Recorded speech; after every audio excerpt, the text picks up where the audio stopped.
जैसे जैसे वो आगे जाता गया, घाटी उसकी परीक्षा और कठिन करती गई। कभी उसे अपने घर वालों की रोने की आवाज सुनाई देती, कभी लगता उसके पीछे कोई परछाई चल रही है। एक बार तो उसे ऐसा लगा जैसे उसका छोटा भाई बर्फ में गिरकर मदद मांग रहा हो। वीर दौड़कर उसकी तरफ जाने लगा, लेकिन अचानक उसे एहसास हुआ घाटी उसके डर और भावनाओं से खेल रही है। वो रुक गया और धीरे धीरे आगे बढ़ता रहा। रात गहरी हो चुकी थी, तेज बर्फीला तूफान शुरू हो गया। ठंड इतनी थी कि वीर के हाथ कांपने लगे। उसके पास खाने के नाम पर बस वही आखिरी रोटी बची थी। तभी उसे दूर एक बूढ़ा आदमी दिखाई दिया। वो बर्फ में गिरा कांप रहा था।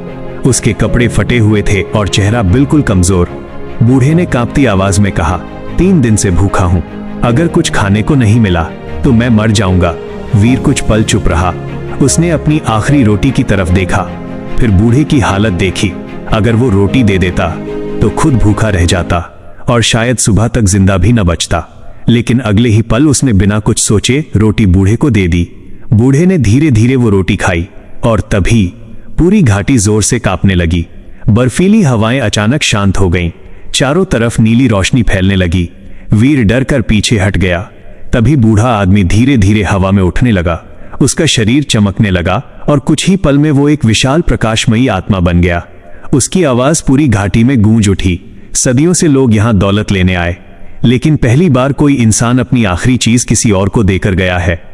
वीर हैरान खड़ा था। आत्मा बोली, मैं इन पहाड़ों का रक्षक हूं।